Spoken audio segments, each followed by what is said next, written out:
هەرچەنەوە بەشێک نەبوو لە پرسیارەکانم کە بۆم ئامادەکردی بەتەمانی بچیتەوە کاری سیاسی و پەرلەمانتاری و حیزبایەتی دووبارە بکەیتەوە؟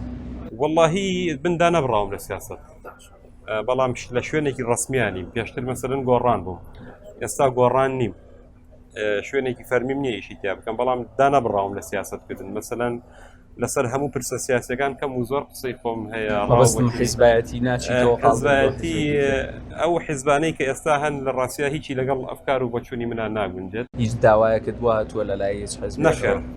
نەخێر هیچ داوایەکم بۆ نەهاتووە و پێشم وانە